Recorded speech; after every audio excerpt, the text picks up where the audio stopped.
안녕하세요. 요한계시록 6장 시작합니다.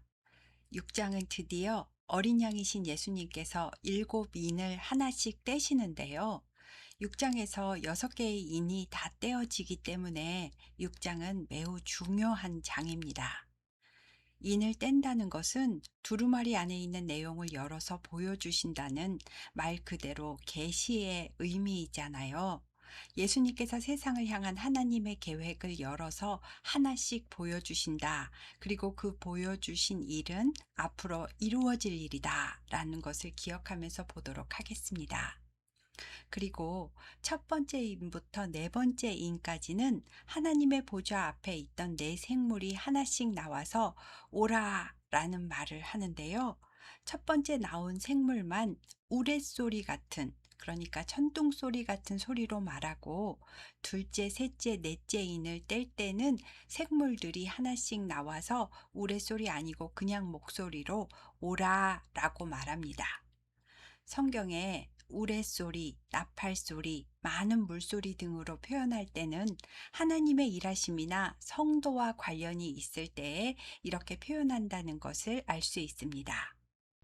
내가 봄에 어린 양이 일곱 인 중에 하나를 떼시는데 그때 내가 들으니 네 생물 중에 하나가 우레소리 같이 말하되 오라 하기로, 이에 내가 보니 흰 말이 있는데 그 탄 자가 활을 가졌고 면류관을 받고 나가서 이기고 또 이기려고 하더라 라고 합니다. 앞으로 넷째 인까지 말이 한 마리씩 등장하고 말을 탄 자도 각각 등장하는데, 첫 번째는 흰 말을 탄 사람이 등장했고요. 손에 활을 들고 있으며 면류관을 받고 나아가서 이기고 또 이기려고 하더랍니다. 면류관은 승리자가 받는 관이잖아요. 성경에 기록된 성도가 받는 관은 금관, 생명의 면류관, 의의 면류관, 생명의 관 등으로 표현되었고, 사탄이 쓰는 관은 세상 임금이 쓰는 왕관 또는 금 같은 관 비슷한 것이라고 되어 있습니다. 우리가 이미 생명의 면류관을 받았지만 세상에 사는 동안은 성도답게 살려고 애를 쓰고 이기고 또 이기려고 하며, 계시록 2장과 3장에서도 아시아 7교회에게 이기라고 말씀하셨습니다. 그래서 면류관을 받고 나아가서 이기려고 애쓰는 흰 말 탄 자는 성도를 말합니다. 요한계시록 19장 14절에 보면 성도가 하늘의 군대 모습으로 희고 깨끗한 세마포 옷을 입고 흰 말을 타고 예수님을 따른다라는 것을 보면 성도는 흰 말을 탑니다. 그리고 성도가 손에 든 영적 무기는 활입니다. 이 활로 복음이라는 화살을 쏘아 전파할 것입니다. 복음의 말씀이 불신자의 심령을 꿰뚫고 온 열방을 향해 강력하게 뻗어나가며 어둠에 갇힌 땅을 빛의 화살을 쏘아 밝힐 것입니다. 그래서 첫 번째 이는 성도의 모습을 보여주는 하나님의 계획입니다. 그 다음 예수님께서 두 번째 인을 떼시니 둘째 생물이 말하되 오라 라고 합니다. 그러자 붉은색 말을 탄 자가 나오는데, 이 자는 하나님께 허락을 받아 땅에서 화평을 제하여 버리며 서로 죽이게 하고 또 큰 칼을 받았더라 라고 하는데요. 죽이게 한다는 것의 헬라어는 수파조라고 하며 살인이 아니라 제물을 드리기 위해 도살하는 의미이고요. 큰 칼은 마카이라라고 하는데, 이 칼은 전쟁용 칼이 아니고 제물을 잡을 때 사용하는 칼입니다. 첫 번째 인의 흰말 탄 자, 즉 성도가 복음을 전하니까 사탄의 세력이 나와 성도를 죽이게 한다는 것입니다. 하지만 이것도 하나님께 허락을 받아 어느 정도 제한적인 한도 안에서 이루어지는 일이며, 성도는 정치적, 종교적, 사회적 핍박을 받고 순교의 제물로 죽게 된다는 뜻입니다. 다음 예수님께서 세 번째 인을 떼시니 셋째 생물이 오라 라고 합니다. 그러자 검은 말이 나오는데 그 탄자가 손에 저울을 가지고 있습니다. 그리고 네 생물 사이에서 나오는 듯한 어떤 음성이 들리는데, 한 데나리온의 밀 한 되요, 한 데나리온의 보리 석 되로다. 또 감람류와 포도주는 해치지 말라 하더랍니다. 두 번째 인에서 성도가 순교의 제물로 죽게 된다고 했는데, 모두가 다 순교하는 것은 아니잖아요. 많은 성도가 박해를 피해 숨어서 지내기도 하고 황제 숭배 증명서가 없으니 상거래를 할 수 없기 때문에 경제적 기근을 겪게 됩니다. 검은 말 탄 자가 손에 저울을 가졌다는 것은 상거래를 의미합니다. 한 데나리오는 당시 남자 노동자의 하루 품삯이라고 하는데요. 성도가 하루 벌어서 살 수 있는 것이 밀 한 돼, 보리 석 되랍니다. 성경에 나오는 그리스 계량으로 한 되는 약 1.08리터이고요. 이것은 시중에서 파는 1kg짜리 작은 밀가루 하나 정도밖에 안 되는 양입니다. 원래는 하루 품삯이면 좋은 밀가루 8대를 살 수 있었는데 황제 숭배 증명서가 없으니까 상거래 제한을 받았고 8배나 비싸게 식량을 구할 수밖에 없는 경제적 기근을 겪는다는 말이며 보리도 마찬가지로 엄청 비싼 가격으로 사야 한다는 말입니다. 세 번째 인의 내용은 그리스도인이라는 이유 하나만으로 받는 경제적, 사회적 박해를 의미하는데 감람류와 포도주는 해치지 말라 하신 것은 감람류는 감사의 의미인 소재로 드렸던 제물이고 포도주는 헌신의 의미인 전제로 드려졌던 제물이었기 때문에 경제적 박해를 받는 상황에도 성도들의 헌신과 수고와 감사가 하나님께 드려지는 제물 되는 것을 막을 수 없다라는 뜻입니다. 또 하나님은 성도가 믿음을 지키려고 이 어려움을 겪는 것을 다 알고 계시고 보고 계신다는 뜻이기도 합니다. 그 다음 예수님이 네 번째 인을 떼시자 넷째 생물이 오라라고 합니다. 그러자 청황색 말이 나오는데 그 말을 탄 자의 이름이 사망이고 음부가 그 뒤를 따르더랍니다. 음부는 헬라어로 하데스라고 하는데요. 이곳은 죽은 자들이 들어가는 곳입니다. 그러니까 이 사망이라는 자가 죽은 자들의 영혼을 수확하고 수확한 영혼을 가두는 장소가 음부입니다. 그리고 계시록 20장에 보면 음부에 갇혀 있던 영혼들을 심판대 앞에 다 내어놓게 됩니다. 그런데 이 사망과 음부가 땅 4분의 1의 권세를 얻어서 검과 흉령과 사망과 땅의 짐승들로서 사람들을 죽이더랍니다.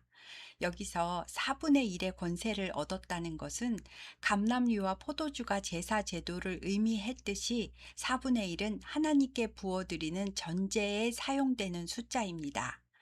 출애굽기 29장에 한 어린 양의 고운 밀가루 10분의 1 에바와 찌은 기름 4분의 1 흰을 더하고 또 전제로 포도주 4분의 1 흰을 더할지며 라고 말씀하신 것으로 볼 때 성도가 복음과 함께 고난받고 죽임당하며 그들이 흘린 눈물과 피가 하나님께 전제로 부어드린 제사가 된다는 의미로 해석됩니다. 사망이 검과 흉령과 사망과 땅의 짐승들로서 성도들을 죽인다고 했는데요. 검은 두 번째 인에서 사탄이 가지고 있던 큰 칼을 말하고 흉년은 세 번째 인에서 경제적 기근을 말하고 짐승들은 13장에 나오는데 바다에서 올라온 짐승, 땅에서 올라온 짐승을 말합니다. 바다에서 올라온 짐승은 세상 정권을 의미하고 땅에서 올라온 짐승은 거짓 선지자를 의미하는데요. 그러니까 네 번째 이는 성도를 괴롭히는 사탄의 세력을 종합적으로 말하고 있으며 고난과 박해로 죽어가는 영혼들이 하나님께 전제로 드려진다는 것을 의미합니다. 왜 그렇게 생각하냐면 그 다음 다섯 번째 인에서 죽임당한 영혼들이 전제와 같이 부어져서 제단 아래에서 하나님께 부르짖는 장면이 나오기 때문입니다. 다음 다섯 번째 인이 떼어지니 사도 요한의 눈에 제단이 보입니다. 그 제단 아래에는 하나님의 말씀과 그들이 가진 증거로 말미암아 죽임을 당한 영혼들이 있고 그들이 큰 소리로 부르짖습니다. 거룩하고 참되신 대주제여, 땅에 거하는 자들을 심판하여 우리 피를 갚아주지 아니하시기를 어느 때까지 하시려 하나이까? 라고 하니 그들에게 각각 흰 두루마기를 주시며 아직 잠시 동안 쉬되 그들의 동무 종들과 형제들도 자기처럼 죽임을 당하여 그 수가 차기까지 하라 라고 하시더랍니다. 주님, 언제까지 이렇게 고통받아야 합니까? 우리를 박해하는 자들을 언제 심판하여 우리 피를 갚아주실 겁니까? 라는 이 울부짖는 기도는 순교한 영혼들뿐 아니라 당시 모든 교회 성도들이 다 이렇게 기도하지 않았을까요? 그에 대한 하나님의 대답은 아직 복음이 땅끝까지 전해져야 하니 아직 복음을 전하는 자들의 핍박이 남아있다. 조금만 더 기다려라. 라고 하십니다. 그리고 너희는 최종 승리자이다. 라는 의미로 흰 두루마기를 각각 주셨답니다. 이 글을 읽고 듣는 당시 성도들의 마음이 어땠을까요?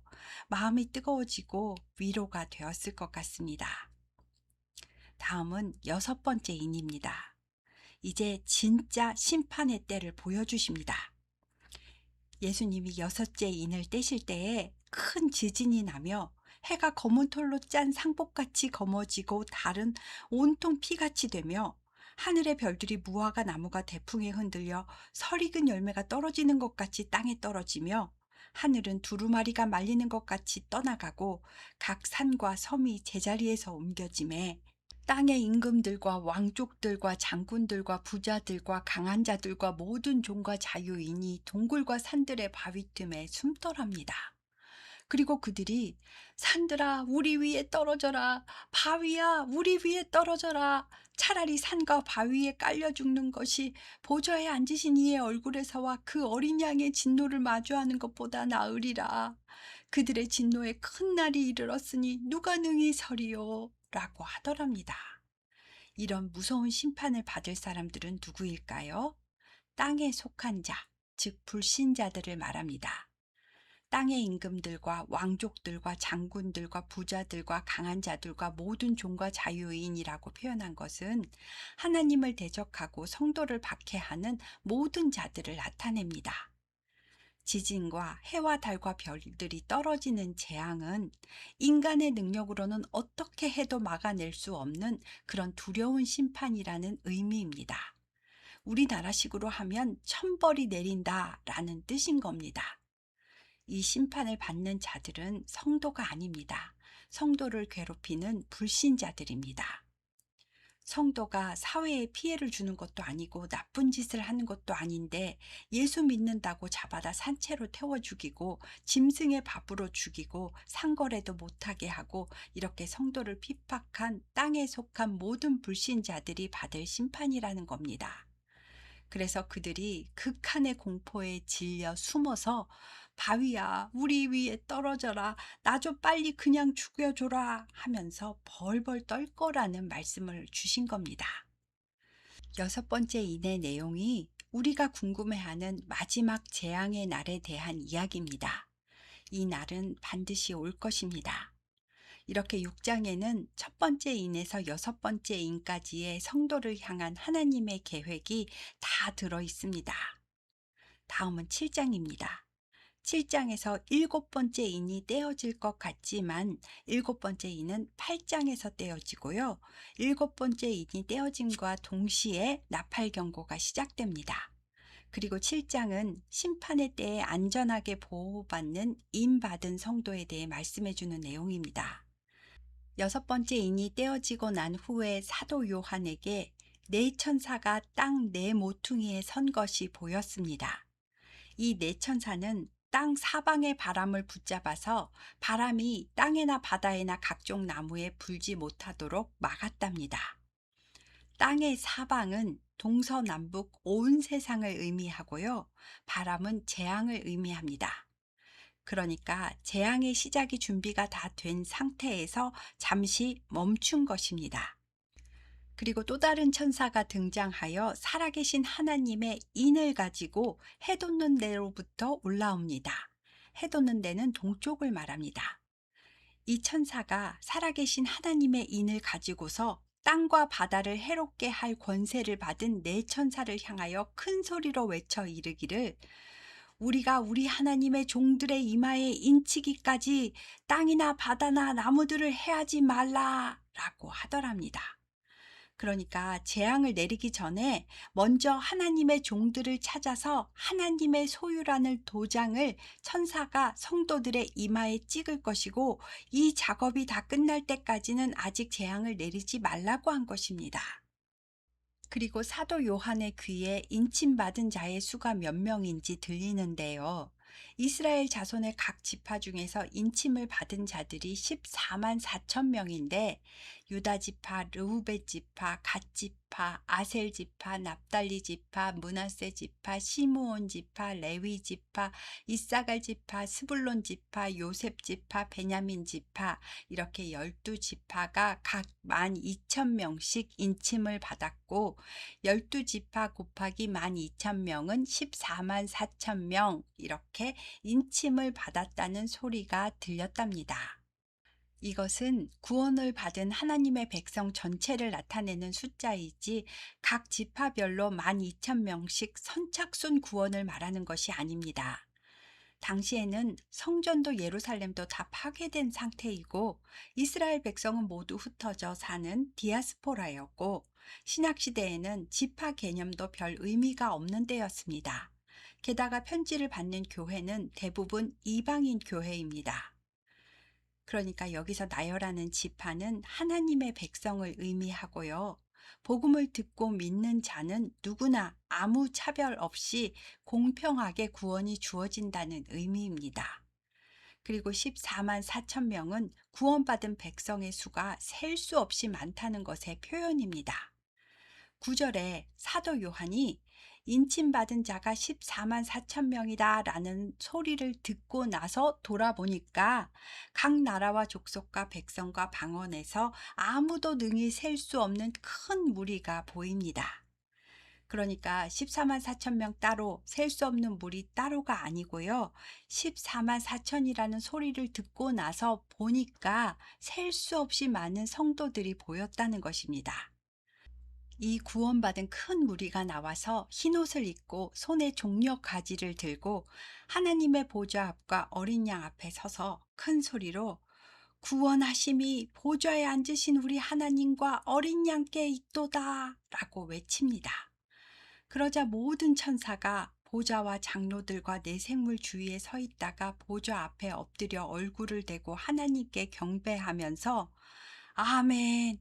찬송과 영광과 지혜와 감사와 존귀와 권능과 힘이 우리 하나님께 세세토록 있을지어다. 아멘. 하더랍니다. 이때 이 모습을 감격스럽게 보고 있는 사도 요한에게 한 장로가 묻습니다.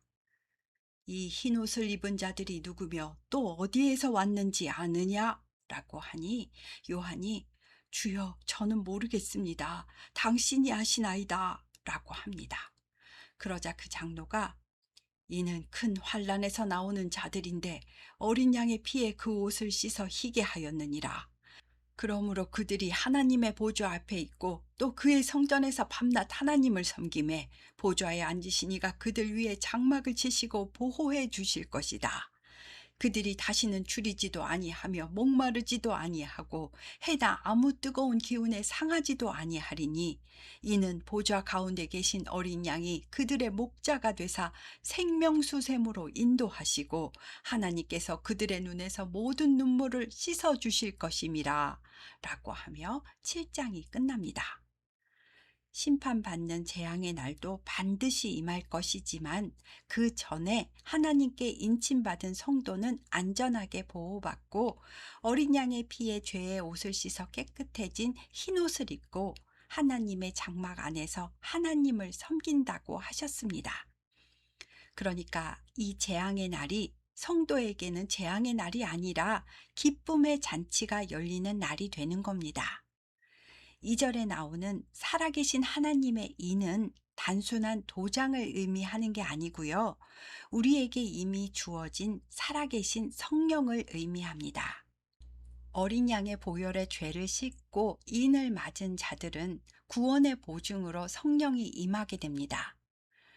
수많은 구원받은 성도들이 종려나뭇가지를 들고 있다는 것은 승리의 노래를 의미하며 그 구원하심의 근거가 하나님과 어린 양께 있다고 고백하며 찬양하는 것입니다. 그리고 마지막 절에 이는 보좌 가운데 계신 어린 양이 그들의 목자가 되사 생명수 샘으로 인도하시고 하나님께서 그들의 눈에서 모든 눈물을 씻어 주실 것임이라 라고 합니다. 생명수 샘은 영원히 목마르지 않는 샘이며 누구든지 목마르거든 내게로 와서 마셔라 하신 말씀의 근원이신 예수님 자신이십니다. 그리고 하나님께서 모든 성도들의 눈에서 모든 눈물을 씻어 줄 거라고 하셨으니까요. 당시 성도들이 감격의 눈물을 흘리며 이 말씀을 듣는 모습이 머릿속에 그려집니다. 우리는 살아계신 하나님의 인, 즉 성령을 받은 하나님 나라의 백성이며 앞으로 때가 되면 하나님 보좌 앞에서 흰옷을 입고 만날 것입니다. 그러니 이 땅에서 성도가 받는 고난은 인내로 감수하고 믿음을 지켜야 합니다. 모든 어려움과 고난이 다 하나님의 손 안에서 벌어지는 일이며 계획된 일이라는 것을 알고 주님께서 나와 함께 하심을 믿고 담대하게 나아가야 합니다. 우리는 수많은 믿음의 선진들이 순교하고 피 흘림으로 전파한 그 복음을 듣고 받게 되었으니까요. 우리도 아직 복음을 듣지 못한 사람들의 영혼을 위해 기도하고 받은 복음을 전해야 마땅합니다. 오늘은 6장과 7장을 했고요. 첫 번째 인부터 여섯 번째 인까지의 성도를 향한 하나님의 계획을 함께 보았습니다. 그리고 마지막 심판 전에 성도는 안전하게 보호받는다는 것도 확실하게 알게 되었습니다. 감사합니다.